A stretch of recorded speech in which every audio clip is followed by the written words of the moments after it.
കേരളത്തിലെ മുൻപൊരു കാലത്തും കാണാത്ത തരത്തിലുള്ള വീറും വാശിയുമാണ് ഇക്കുറി തദ്ദേശ തെരഞ്ഞെടുപ്പിൽ കാണുന്നത്. തദ്ദേശം എന്ന് പറഞ്ഞാൽ നമുക്കറിയാം, ആ വാക്കിൽ തന്നെ നിൽക്കുകയാണ്, പ്രാദേശികത നിൽപ്പുണ്ട്. പക്ഷേ ഇപ്പം നമ്മൾ നോക്കുക, തിരുവനന്തപുരത്തെ ഒരു വാർഡ്, മുട്ടട വാർഡ് തന്നെ കേരളത്തിൽ ഇപ്പോൾ ഏവർക്കും അറിയാവുന്നതാണ്. അവിടുത്തെ സ്ഥാനാർത്ഥിയെ അറിയാം, കോൺഗ്രസ് സ്ഥാനാർത്ഥിയെയും കൃത്യമായി അറിയാം. കേരളത്തിൽ അതിശക്തമായ ഭരണവിരുദ്ധ വികാരമുണ്ട്. ആ ഭരണവിരുദ്ധ വികാരം കോൺഗ്രസ്സിന് വേണ്ട തരത്തിൽ മുതലെടുക്കാൻ കഴിയുന്നുണ്ടോ, അതോ കേരളത്തിൽ ഒരു പ്രതിപക്ഷ വിരുദ്ധ വികാരവും ഉണ്ടോ? യഥാർത്ഥത്തിൽ നിയമസഭാ തെരഞ്ഞെടുപ്പിൻ്റെ സെമി ഫൈനലാണ് ഈ തദ്ദേശ സ്ഥാപനങ്ങൾ തെരഞ്ഞെടുപ്പ്. ഈ റിസൾട്ട് ഡിസംബർ 13 തീയതി അറിഞ്ഞു കഴിഞ്ഞാൽ ജനുവരി 1 മുതൽ നിയമസഭാ തെരഞ്ഞെടുപ്പിൻ്റെ കാഹളനാദം മുഴങ്ങും, പടക്കളമൊരുങ്ങും, അങ്കക്കളിയിലേക്ക് പോവുകയാണ്. പക്ഷേ അത് അറിയാവുന്നത് കൊണ്ട് തന്നെയാണ് എല്ലാ മുന്നണികൾക്കും നിലനിൽപ്പിൻ്റെ പ്രശ്നമാണ്. ആ നിലനിൽപ്പിൻ്റെ വാശി ഒരു വീറും ഒക്കെ ഈ തെരഞ്ഞെടുപ്പിൽ ദൃശ്യമാണ്. സാധാരണഗതിയിൽ തദ്ദേശ വകുപ്പ് തദ്ദേശ സ്വയംഭരണ തെരഞ്ഞെടുപ്പ് എന്ന് പറഞ്ഞാൽ പ്രാദേശിക അടിസ്ഥാനത്തിൽ മാത്രമുള്ള ആളുകളുടെ ഒരു തെരഞ്ഞെടുപ്പായി അത് ചുരുങ്ങുന്നതാണ്. പക്ഷെ അതല്ല, നിയമസഭാ തെരഞ്ഞെടുപ്പിൻ്റെയും ലോക്സഭാ തെരഞ്ഞെടുപ്പിൻ്റെയും തലത്തിലുള്ള വീറും വാശിയും ഇപ്പോൾ ഉണ്ടാകാനുള്ള കാരണം ആ തെരഞ്ഞെടുപ്പിൻ്റെ മുന്നോടിയായതുകൊണ്ട് തന്നെയാണ്. അപ്പോൾ ഞാൻ ചോദിച്ചോട്ടെ, ഇത് കേരളത്തിൽ നമുക്കറിയാം NDA മുന്നേറ്റം ഉണ്ട്. 2024 ലോക്സഭാ തെരഞ്ഞെടുപ്പിൽ തന്നെ തിരുവനന്തപുരത്ത് അവർ ചില നിയമസഭാ മണ്ഡലങ്ങളിൽ നോട്ടമിട്ടിട്ടുള്ളതാണ്. ഇവിടുത്തെ കോർപ്പറേഷൻ തന്നെ തിരുവനന്തപുരത്ത് അവർ കൈയെത്തുന്ന ദൂരത്തിലാണ് നിൽക്കുന്നത്. തിരുവനന്തപുരവും തൃശ്ശൂരും അവരുടെ പ്രധാനപ്പെട്ട ഇടമായി തീർന്നിരിക്കുകയാണ്. കോൺഗ്രസ് നേരത്തെ സ്ഥാനാർത്ഥി പ്രഖ്യാപനമൊക്കെ നടത്തി, നല്ല കാര്യമാണ്. പക്ഷേ അതിൻ്റെ ഫലം കിട്ടുമോ എന്നുള്ളതാണ് അറിയുന്നത്.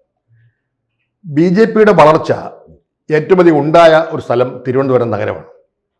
അതിന് കാരണം ഭൂരിപക്ഷ സമുദായത്തിന് മേധാവിത്വമുള്ള ഒരു സ്ഥലമാണ് തിരുവനന്തപുരം എന്നുള്ളതാണ്. പട്ടംതാളുടെ കാലത്ത് PSP ആയിരുന്നു. അദ്ദേഹത്തിൻ്റെ മരണശേഷം NSSന് സ്വാധീനം ഉണ്ടായിരുന്നു. മന്നത്തോപരാമൻ്റെ ഒരു വിളനിലമായിരുന്നു.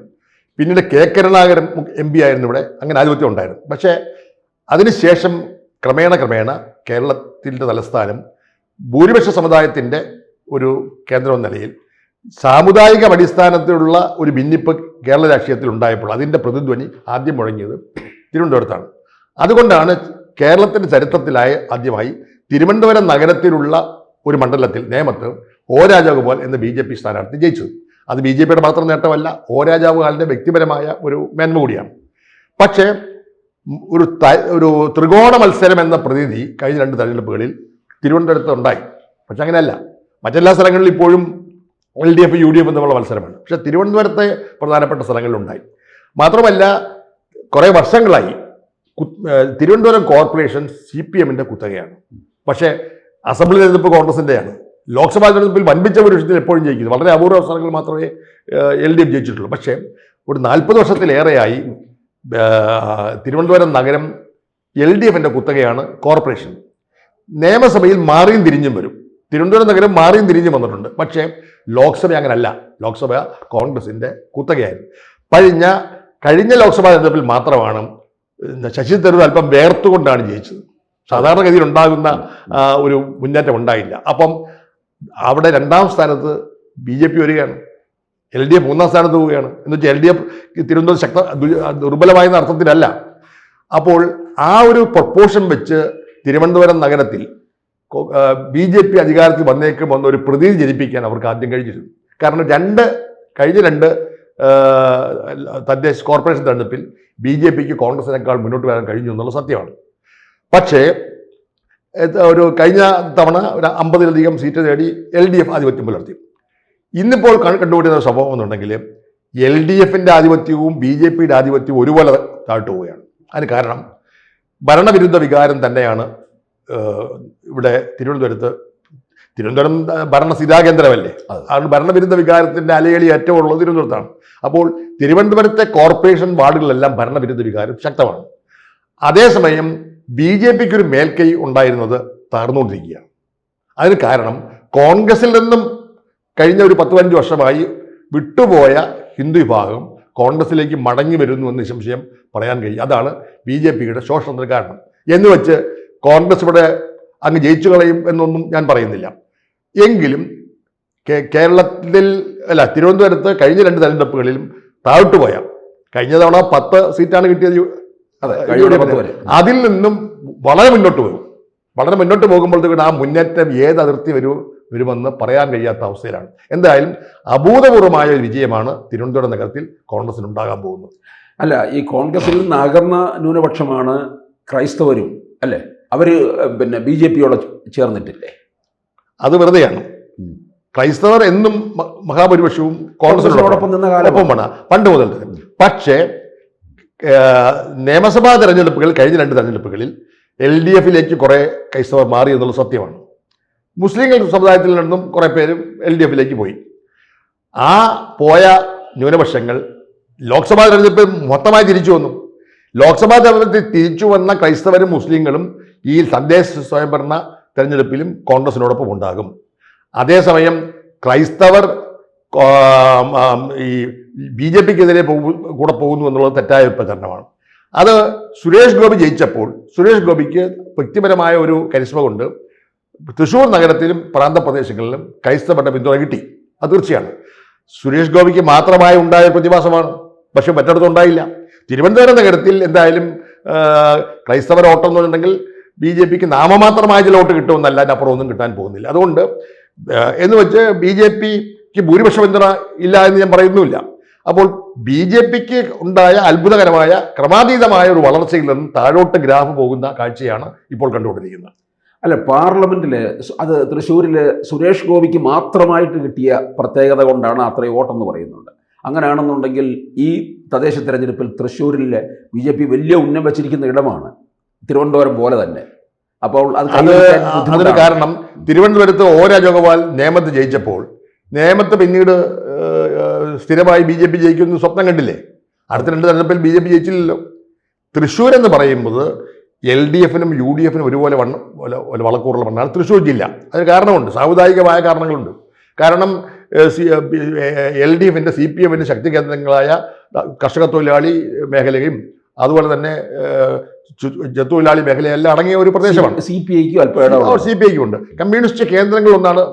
അതേസമയം കോൺഗ്രസിനും വളക്കൂറുണ്ട്. K. കരുണാകരൻ്റെ നാടാണ്. അദ്ദേഹം ഒരു കാലത്ത് കോൺഗ്രസ് വളർത്തുന്നത് പനമ്പള്ളി ഗോവിന്ദൻ്റെ നാടാണ്. അപ്പൊ തൃശ്ശൂർ എന്ന് പറയുന്നത് കോൺഗ്രസിനും കമ്മ്യൂണിസ്റ്റിനും ഒരുപോലെ പ്രാമുഖ്യമുണ്ടായിരുന്ന ഒരു സ്ഥലമാണ്. അവിടെ കോൺഗ്രസിനെയും CPM-നെയും ഒരുപോലെ ഞെട്ടിച്ചുകൊണ്ട് സുരേഷ് ഗോപി വന്നു എന്നുള്ളത് ഒരു ചെറിയ കാര്യമല്ല. എങ്കിൽ പോലും അത് ആവർത്തിക്കപ്പെടുകയില്ല. കാരണം അവിടെ തൃശ്ശൂർ നഗരം എപ്പോഴും കോൺഗ്രസിന്റെ കൂടെയാണ്.